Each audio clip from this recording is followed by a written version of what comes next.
Elephant safari শেষ করে রিসর্টে ফিরে গিয়ে ব্রেকফাস্ট করে আবার বেরিয়ে পড়েছি।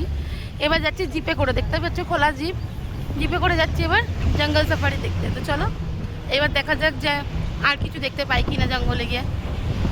তো বন্ধুরা দেখো, এবার আমরা মিহিমুখ রেঞ্জে যাচ্ছি। এখানে দেখা যাক এই ভেতরে কি কি দেখা যায় না যায়। তো দেখো এক এক করে সবাই যাচ্ছে ভেতরে আর কি। তো চলো যাওয়া যাক। তো বন্ধুরা দেখতে পাচ্ছ সামনে দেখো হরিণ যাচ্ছে, হোয়াইট ডিয়ারও আছে তার সাথে, দেখতে পাচ্ছ হরিণ যাচ্ছে দেখো। তো দেখতেই পাচ্ছ জঙ্গলের ভেতর কিন্তু এবার জিপ ঢুকছে। এবার এখানে কিছু যদি বন্য প্রাণী দেখা যায় তো অবশ্যই তোমাদের সঙ্গে শেয়ার করব। দেখো আস্তে আস্তে জিপ কিন্তু ভেতর দিকে যাচ্ছে। বন্ধুরা দেখতে পাচ্ছ এটা হচ্ছে ঈগল পাখির বাসা, দেখো গাছের ওপরে কি সুন্দর বানিয়েছে দেখো। এখানে ঈগল পাখি থাকে, তোমরা দেখতেই পাচ্ছ। এটা হচ্ছে দেখো নীলকণ্ঠ পাখি, খুব রেয়ার দেখা যায় কিন্তু এটাই সেই নীলকণ্ঠ পাখি। তো দেখো এই একদম গভীর জঙ্গলে আবার রাইনো দেখতে পেলাম দেখো। আর এই রাইনো কিন্তু আসামে বিখ্যাত সেই ওয়ান হর্ন রাইনো, যার জন্যই লোকে বহু দূর থেকে কাজিরাঙা ফরেস্টে আসে দেখতে। তো চলো তোমাদের দেখা হয়ে গেল সেই রাইনো। তো দেখো টর্টয়েসগুলো দেখতে পাচ্ছ কীরকম এই গাছের এই ডালটার মধ্যে উঠে রয়েছে দেখো জলের মধ্যে। এগুলো কিন্তু সব টর্টয়েস। আমি একটু ক্লোজ করে দেখাচ্ছি, দেখো চারিদিকটা দেখো একবার শুধু।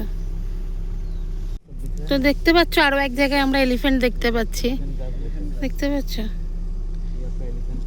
দেখো এই ঘাসগুলোকে নাকি এলিফ্যান্ট গ্রাস বলে, কারণ এগুলো এলিফ্যান্ট খায় আর এখনো খাচ্ছে দেখো। দেখো জঙ্গল থেকে বেরোনোর আগে আর একটা খুব সুন্দর হরিণ দেখতে পেয়ে গেলাম, তাই তোমাদের সঙ্গে দেখো একটু দেখালাম তোমাদেরকেও। কি সুন্দর দেখো হরিণটা। ধরো আমাদের জঙ্গল সাফারি বা শেষ পথে। তো চলো এবার আমরা বেরিয়ে যাব। তো কালকে বন্ধুরা তোমাদের দেখিয়েছিলাম যে অর্কিড পার্ক আমরা সন্ধে হয়ে গেছিলো বলে বন্ধ হয়ে গেছিলো, দেখা হয়নি আর। তো আজকে বাড়ি ফেরার পথে চলে এলাম একটু অর্কিড পার্ক দেখতে। তো চলো দেখি কি কি এখানে কী ধরনের অর্কিড পাওয়া যাচ্ছে। তো এটাই হচ্ছে অর্কিড পার্কের গেট, দেখো এখান থেকে ভেতরে যেতে হবে। তার জন্য ভেতরে প্রবেশ করার জন্য টিকিট আছে, টিকিট কেটেই ভেতরে ঢুকতে হবে। দেখতে পাচ্ছ এই হচ্ছে সেই অর্কিড গার্ডেনের রাস্তা। তো চলো ভেতরে ঢুকি আর দেখি যে কি কি ধরনের অর্কিড আছে। দেখো ঢুকতেই দেখতে পাচ্ছ কত সুন্দর অর্কিড দেখো শুধু।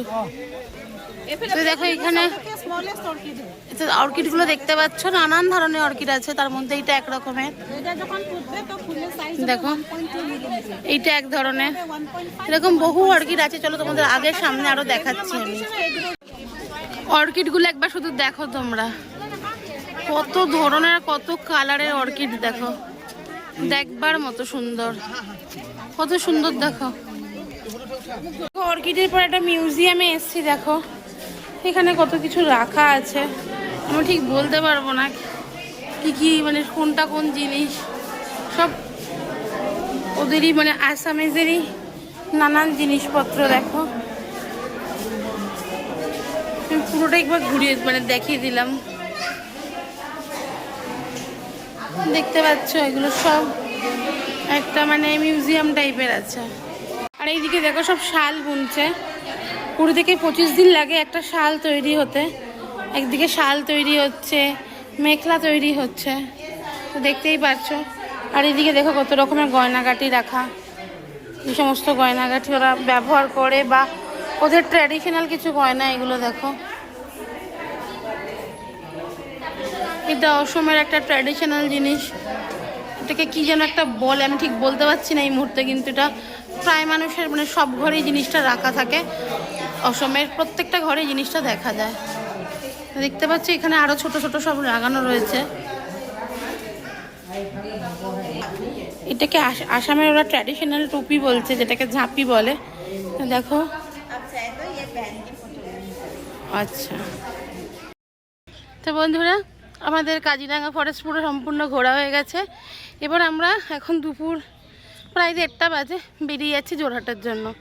তো চলো বাড়ি ফেরা যাক এবার।